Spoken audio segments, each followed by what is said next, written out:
Okay, mic check, mic check, mic check, mic check.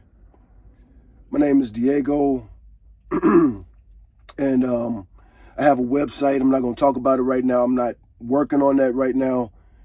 I'm obviously in a tractor, big truck, so I'm not focusing on the internet or anything like that at this moment.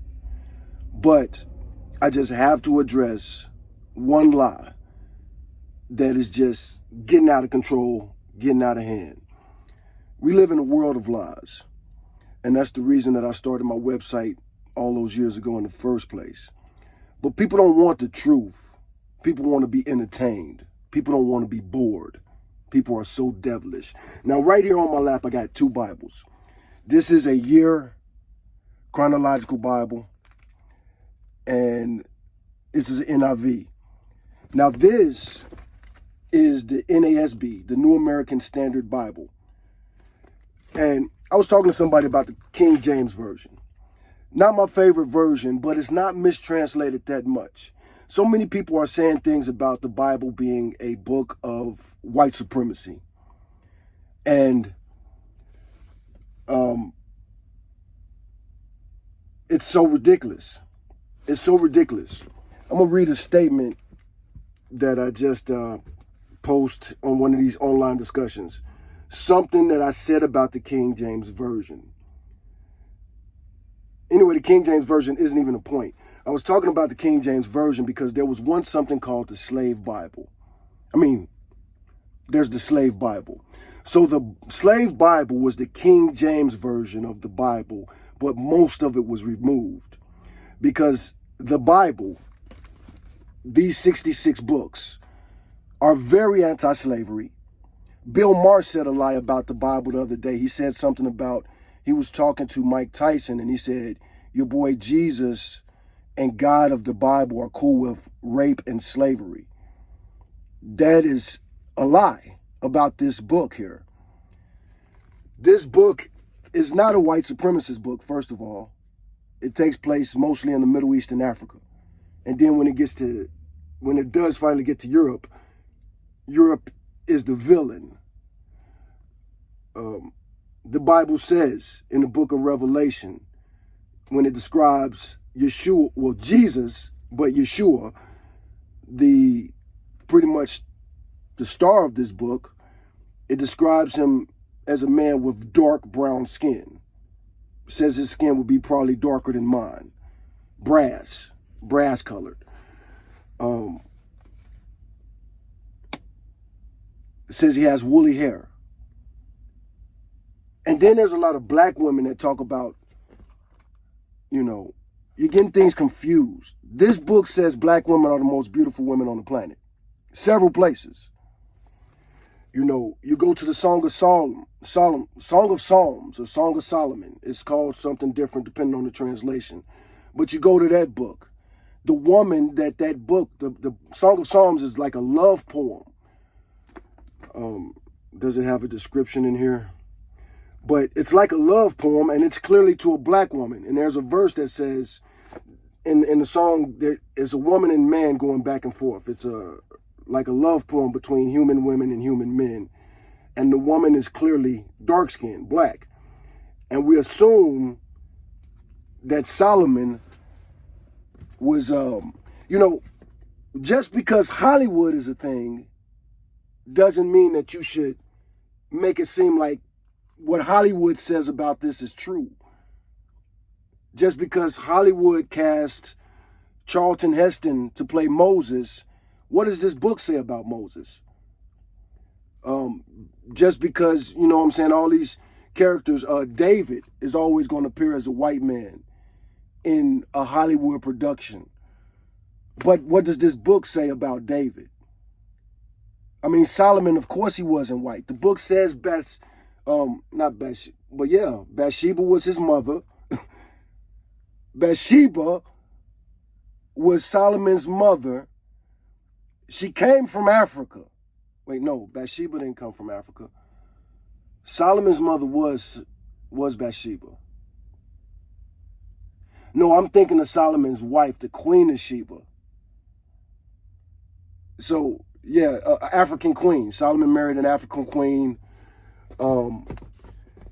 His mother was Bathsheba. They left. You know what I'm saying? They go.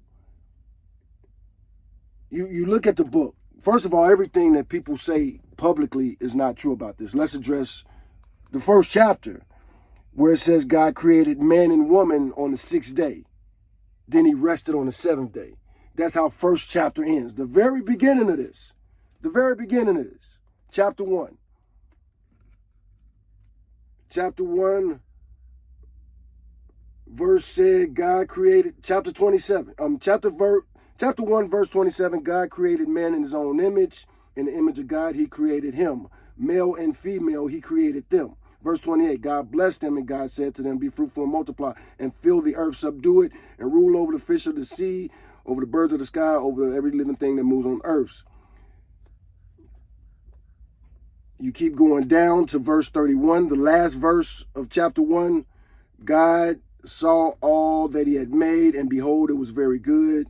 And there was evening, and there was morning, the 6th day. That's before Adam and Eve. He created humans and told them to be fruitful and multiply on the 6th day, according to this, what we just read. You go to chapter 2, he rests on the 7th day, and then he comes back, creates the Garden of Eden. Then he makes Adam. He gives Adam a job. He says, name all the animals. So they create the Hebrew language together. Then Adam goes into sleep. Then he creates Eve. And then you get into the Adam and Eve story. Adam and Eve do what they do. When they eventually have children, one of their children kills another one of their children. This is the story of Cain and Abel. Cain gets kicked out of the Garden of Eden, and God puts a mark on his forehead so that nobody messes with him. Nobody who? The people that God created on the 6th day. So it says that God created people, told them to be, he stuck them in an environment and left them to grow in that environment. He rested on the 7th day. The earth was still doing what it was doing. Humans was being fruitful and multiplying. God came back on the 8th day. That's what the Bible says. He created Adam, the first Hebrew. This is what it says. It doesn't say anything about December 25th. It doesn't say anything about Santa Claus and reindeer. It doesn't say anything positive about Europeans. It doesn't say anything good about black skin. Again, Song of Solomon, I am black, but I am beautiful. Moses, they talk about colorism. The next book after Genesis is Exodus. They talk about colorism in the book of Exodus. Moses goes down, he kills somebody in Egypt. Then he runs away from Egypt. He finds a wife in Midian, which is south of Egypt.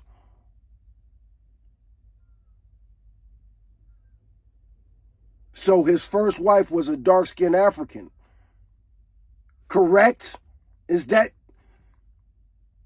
or did he go down to Midian to get a Swedish-looking woman? Not saying anything about the Swedish women or anything like that. They are beautiful women. But Moses went south of Egypt to find a wife. And then he's, you know what I'm saying? It says much more stuff that I'm not going to get into. But he's in Africa, messing around in the Sudan region, the whatever you want to call it, Ethiopia region, which is, things could get confused when you talk about all these ancient societies. But this is all south of Egypt. It says Ethiopian women are the most beautiful women. Let me make sure I'm saying that right. Bible verse on Ethiopian women. Kind of chilly in here. These are the top results.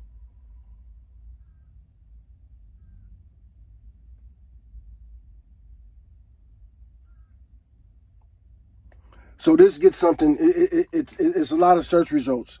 And it's talking about kind of what I'm talking about.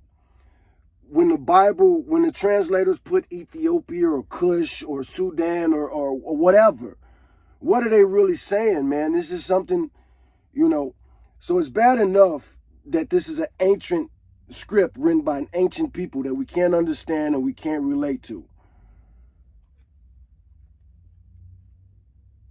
I want to say this too about people who claim to be Christians. For people who worship a man who said, don't worship me, one. But for people who claim to worship the man of the Bible, the man of the New Testament, who walked from like Egypt to Israel on multiple, you know what I'm saying, more than once. He walked hundreds of miles, spent lots of time in the sun, humble, talked about meekness. These are the people. They won't walk a block to the store if it's too hot. This book, it tells you so many different things. We talk about the 10 Commandments and then the 2 commandments from Yeshua. He said he sum up all the 10 commandments in 2 commandments. So that makes it 12 commandments. Things people don't really talk about. But let's get to the commandments. You're not supposed to have any graven images of angels or demons or nothing like that. You're not supposed to draw. You look at those commandments, man. You're not supposed to show Jesus anything. You're not supposed to be painting pictures of Jesus. It's one of the 10 commandments. You know, and these other commandments, people get twisted. Thou shalt not commit murder. It's not thou shalt not kill. Murder is illegal. The book, let's get to the other liar, Bill Marr. Talk about how this book is pro-rape and pro-slavery. This is the foundation of Judeo-Christian, what do they call it? Judeo-Christian societies. This is the beginning of the end of slavery. What are you talking about? Our history book tells us Nat Turner read this, became a preacher. There's a book called Birth of a Nation. A recent movie, Hollywood movie, called Birth of a Nation about Nat Turner and how this book, reading this book, made him realize that the practices, traditions, and customs that a lot of Christians were passing down or propagating or however you want to say it, they were antithetical to this book. They were very against this book. Again, this is not a pro-slavery book. This is anti-slavery. What does it say happens to people who want slaves, who want to be gods on earth? What is the punishment? What is the reality for slave? It's insane. And then to say what Bill Marr said, your boy Jesus is cool with slavery or rape or whatever he said. So you get to the words of Jesus in the New Testament. Bill Marr said Jesus is I will look for the Ethiopia thing again, but or whatever I was looking for, because there is a verse about Ethiopian women being the most beautiful women in the world. But Bill Marr said Jesus what? Pro-slavery, pro-rape? How is Jesus pro-rape when he said, if you can't help but not looking at, if you are the type of dude, you look at women with lust, you look at women and you want to have sex with them. If you're a lustful man, it's better to pluck your eyes out than to look at a woman with lust. Never look at a woman that's not your wife with any kind of sexual lust. People mistranslate the Bible. People like Bill Marr, he could look at verses like that because he is descended of those first people God made. The only thing he put in them was a sex drive. The only commandment that he gave certain people was the sex drive. And again, you talk about the moral of the story. Pro-slavery? Slavery comes up quick and it's denounced immediately. Talk about Genesis. One of the reasons that God wasn't happy with Egypt is because they were slavers. They enslaved the Hebrews. God of this Bible was cool with that? There's a commandment, you know what I'm saying? We work 6 days a week and we rest on the seventh. When you read that commandment, let's read it. The Ten Commandments. Let's look at the Shabbat. Verse 8. So this is Exodus chapter 20, verse 8. Remember the Sabbath day to keep it holy. 6 days you shall labor and do all your work. But the seventh day is Shabbat of the Lord your God. In it you shall not do any work, you or your son or your daughter, your male or your female servant, or your cattle or your sojourner who stays with you. For in 6 days the Lord made the heavens and the earth, the sea and all that is in them, and rested on the seventh day. Therefore the Lord blessed the Sabbath day and made it holy.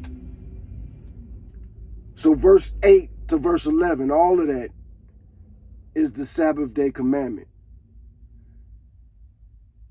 It starts with verse 8. Verse 8, remember the Sabbath day. Keep it holy.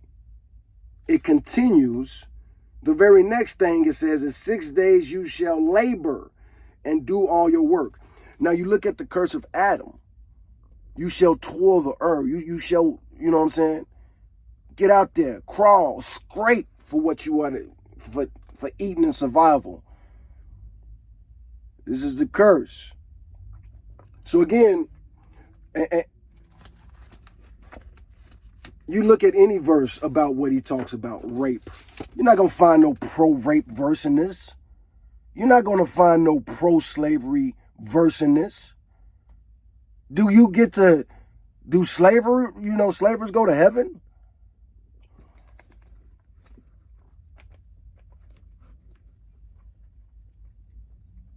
So yeah, those are just lies. And I wanted to make this video because mostly, stop the lies, man. So many people lie on this Bible. And a lot of these intellectuals lie on this Bible, lie on the religion. And it's like you know better. Where does Bill Marr get off talking about what's in this Bible? Has he read it? And if he has read it, what type of interpretation did he get from this book? Things that people say. And I've read a lot of this stuff that people talk about. Like, people love doing that thing where they say Jesus isn't original. You're talking about the legendary mythical Jesus, the December 25th Christmas Jesus, the blasphemous Jesus, the anti-Bible Jesus, Easter eggs and bunny, this Roman thing. You're so smart and you're so educated about religion. There's a book called Fossilized Customs I read when I was a young man, many years ago. It talks about fossilized customs. It's by an author named Lew Wright. Lewwhite is his name. He is a Nazarene. He was like I don't even know what to call that type of Judaism, but like Hollywood Judaism. It's hard to say it any other kind of way than that. But he was that type of Jewish person. And he studied it. He scholared it traditional way. Bat mitzvah, you know, he studied like he was supposed to study. I think he might even been like on his way to become a rabbi. But he starts studying all this stuff.